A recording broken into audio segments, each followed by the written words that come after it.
ভারতবর্ষ যেগুলো নিয়ে গর্ব করে তার সবই মুসলমানদের তৈরি। কুতুব মিনার থেকে নিয়ে, তাজমহল থেকে নিয়ে, দিল্লির লালকেল্লা থেকে নিয়ে, শাহী মসজিদ থেকে নিয়ে যত গর্বের ধন ভারতের আছে তার সবকিছুই কাদের করা? মুসলমানদের করা।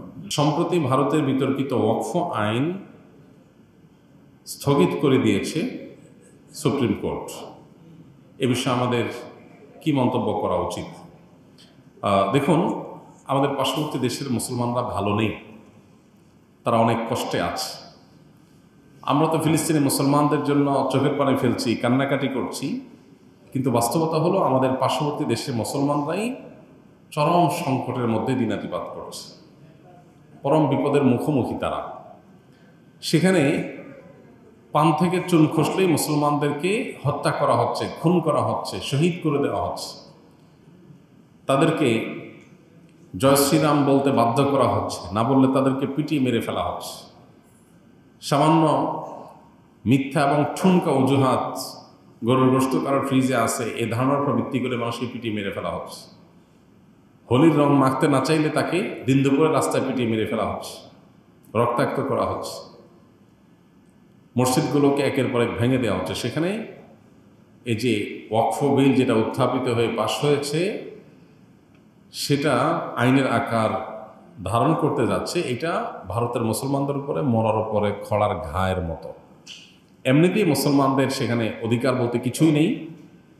সেখানে এই আইন বাস্তবায়ন হলে কি হতে পারে সেটা গত কয়েকদিন ধরে ভারতের বিভিন্ন জায়গায় প্রচুর পরিমাণ মসজিদ মাদ্রাসা হিন্দুদের দখল করে নেওয়া, তারপরে মুসলমান মুক্ত ভারত গড়ার হিন্দুদের বিভিন্ন ঘোষণার কথা আমরা সোশ্যাল মিডিয়ার মাধ্যমে দেখেছি। এগুলোর মাধ্যমে বোঝা যায় যে তারা আসলে কি চায়। তারা চায় ভারতবর্ষকে ইসলাম থেকে ধুয়ে মুছে পরিষ্কার করতে। অথচ ভারতবর্ষকে আবাদ করেছে, ভারতবর্ষকে সবচেয়ে বেশি সমৃদ্ধ করেছে মুসলমানেরা। ভারতবর্ষ যেগুলো নিয়ে গর্ব করে তার সবই মুসলমানদের তৈরি। কুতুব মিনার থেকে নিয়ে, তাজমহল থেকে নিয়ে, দিল্লির লালকেল্লা থেকে নিয়ে, শাহী মসজিদ থেকে নিয়ে যত গর্বের ধন ভারতের আছে তার সব কিছুই কাদের করা? মুসলমানদের করা। অন্যরা ভারতবর্ষকে শাসন করতে এসে শোষণ করে নিয়ে চলে গেছে, ভারতবর্ষে মুসলমানরা এসে সব কিছু দিয়ে গেছে।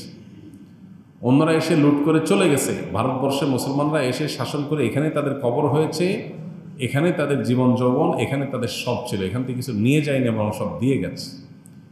আল মুসলিমুনা ফিল হিন্দ, ভারতবর্ষে মুসলমানদের অবদান, এই বইটা আমরা পড়ে দেখতে পারি। বইটার মূল লেখক সৈয়দ আবুল হাসান আলী নদভী রহমতুল্লাহ আলাই, আর অনুবাদ করেছেন বর্তমান ধর্ম উপদেষ্টা ডক্টর আহমদ খালিদ হোসেন হাফিজাহুল্লাহ। এই বইটা পড়লে আপনি ধারণা করতে পারবেন যে ভারতবর্ষকে মুসলমানরা কি দিয়েছে। আমরা ভারতবর্ষের যে সমস্ত সুস্বাদু আম খাই, আম, এই যে ল্যাংড়া আমটা পর্যন্ত সেখানে লেখা আছে, এগুলো পর্যন্ত মুসলিম শাসকেরা বাহির থেকে ভারতবর্ষে তারা এনেছে। এখন তার সুফল ভারতবাসী ভোগ করছে। যে মুসলমানরা ভারতকে বিনির্মাণ করেছে সে মুসলমানদেরকে ভারত থেকে উচ্ছেদ করার চেষ্টা করা হচ্ছে। কারা করছে? যারা সকাল বিকাল আমাদের দেশে তথাকথিত সংখ্যালঘু নির্যাতনের ব্যাপারে উৎসাহ প্রকাশ করে, বিবৃতি দেয়, আমাদেরকে সতর্ক করে, আর তারা তাদের দেশের সংখ্যালঘু মুসলমানদেরকে কচু কাটামোড়ে করে কাটছে। এটার বিরুদ্ধে আমাদের তীব্র প্রতিবাদ করা দরকার। সুপ্রিম কোর্ট এই ওয়াকফ আইন এটা স্থগিত করেছে, এটা সন্দেহাতীতভাবে প্রশংসনীয় কাজ, কিন্তু এটা চূড়ান্তভাবে বাতিল করা, শুধু স্থগিত নয়, বাতিল করা এবং সেটাকে কার্যকর করা, এটা হলো সময়ের সবচেয়ে প্রয়োজনীয় দাবি। ভারতবর্ষের মুসলমানদের, বিশেষ করে ভারতের মুসলমানদের এই দাবির সাথে আমাদের একত্রতা পোষণ করা এবং এটা আদায় করার জন্য আমাদেরকেও সংগ্রাম করা আমাদের কর্তব্য। ইতিমধ্যে সরকারিভাবে আলহামদুলিল্লাহ ব্যাপারে ভারতের এই অবস্থানের নিন্দা জ্ঞাপন করা হয়েছে বা এটাকে সমালোচনা করা হয়েছে, এটা খুবই ভালো একটা দিক। তবে আরও জোরালোভাবে আমাদের পার্শ্ববর্তী দেশের মুসলমানদের জন্য আমাদের পাশে দাঁড়ানো দরকার। যারা আমাদের দেশের সংখ্যালঘুদের বিষয়ে আমাদেরকে নসিহত করে, যদিও আমাদের দেশের সংখ্যালঘু অনেক ভালো আছে, তারা তাদের দেশের সংখ্যালঘুদের উপর যে নির্যাতন করছে তাদের কোনো মুখে আমাদেরকে নসিহত করার কোনো অধিকার নাই। আল্লাহ তাআলা ভারতবর্ষের মুসলমানদের মুক্তি নসিব করুন এবং যে জুলুম তারা করছে এর পরিণতি আল্লাহ তাআলা আমাদেরকে দেখে যাওয়ার তৌফিক দান করুন।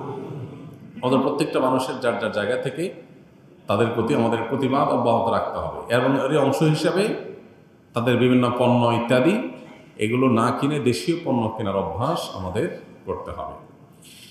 একজন ব্যক্তি আল্লাহর রাস্তায় শহীদ হলেন, কিন্তু এই ব্যক্তি বহু মানুষের হক নষ্ট করেছেন, তাহলে তিনি কি শহীদি মর্যাদা পাবেন? বান্দার হক আল্লাহ তাআলা মাফ করবেন না, কারোর বেলাই না।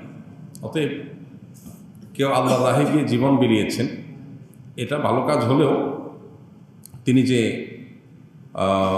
মানুষের হক নষ্ট করেছেন সেটা খুবই গর্হিত কাজ, খুবই জঘন্য কাজ এবং খুবই গুনাহের কাজ।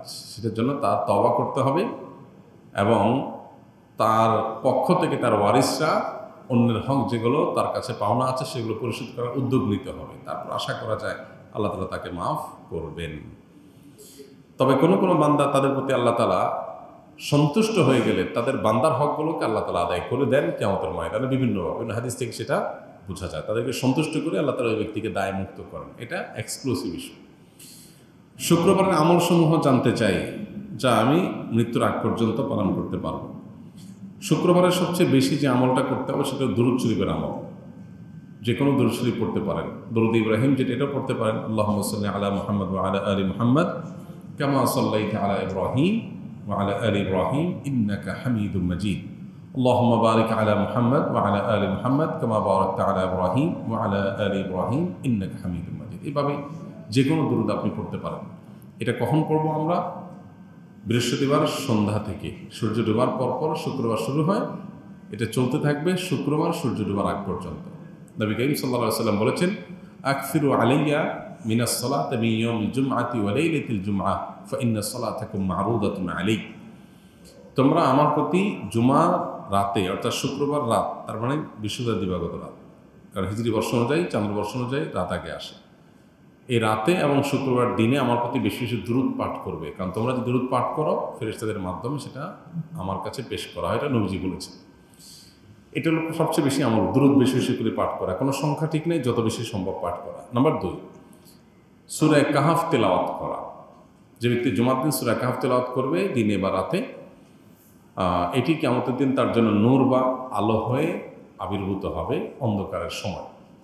তৃতীয়ত, জুমার দিনের সবচেয়ে বড় এবং প্রধান আমল হলো জুমার নামাজ পড়া।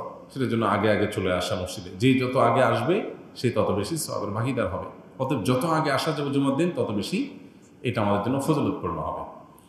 এর বাইরে জুমার দিন উত্তম রূপে গোসল করা, সুন্দর পোশাক পরা, সুগন্ধি ব্যবহার করা, মিসওয়াক করা, মসজিদে আগে আগে আসা, পাশাপাশি জুমার দিন ফজর নামাজটা জামাতের সাথে পড়া, এগুলো সবগুলো জুমার দিনের বিশেষ গুরুত্বপূর্ণ আমল। আমার বাবা আমার স্বামীকে যৌতুক হিসাবে গরু কিনে দেন। সেই গরু বিক্রি করে আমার স্বামী আমার মহারণা পরিশোধ করেন। এটা জায়েজ হবে কিনা? এটা তো বড় ধরনের চিটারি দেখা যাচ্ছে। শ্বশুরের কাছ থেকে যৌতুক নিয়ে ওইটা দিয়ে যদি স্ত্রীর মহান পরিশোধ করা হয় তাহলে এটা তো কই তেল দিয়ে কই বাঁচার মতো হয়ে গেল। এখানে মোহর যেটা ধার্য করা হয়েছে, সেই ধার্যকৃত মোহর যদি পরিশোধ করেন স্ত্রীকে, মোহর পরিশোধ হয়ে যাবে। কিন্তু স্বামী শ্বশুরের কাছ থেকে যে যৌতুক নিয়েছেন, গরু নেক, টাকা নেক, পয়সা নেক, সেটা তো হারাম। বিধায় স্ত্রীর মোহর পরিশোধ হয়ে গেলেও স্বামীর ওই শ্বশুরের কাছ থেকে নেওয়া যে যৌতুক, সেটা ঠিকই তাকে আদায় করতে হবে। সেটা যদি ফেরত না দেয়, সেটা যদি আদায় না করে, তাহলে সেক্ষেত্রে এই যে চাঁদাবাজি করলো, আমরা চাঁদাবাজি নিয়ে অনেক কথা বলি। সবচেয়ে বড় চাঁদাবাজি ঘরে ঘরে যেটা হয় সেটা তো যৌতুক। মেয়ের বাপের কাছ থেকে কি আদায় করা? চাঁদা আদায় করা। তো এটা তাকে অবশ্যই পরিশোধ করতে হবে। আর এটাতে যৌতুকও হালাল হয়ে গেল, কারণ মেয়ের দিয়ে দিছি, শ্বশুরের মেয়েকে দিয়ে দিছি বিধায় যৌতুক হালাল হয়ে গেল। বিষয়টা সেরকম না। এখানে মোহর আদায় হয়ে যাবে, কিন্তু যৌতুক পরিশোধ করতে হবে, অর্থাৎ এটা ফেরত দিতে হবে।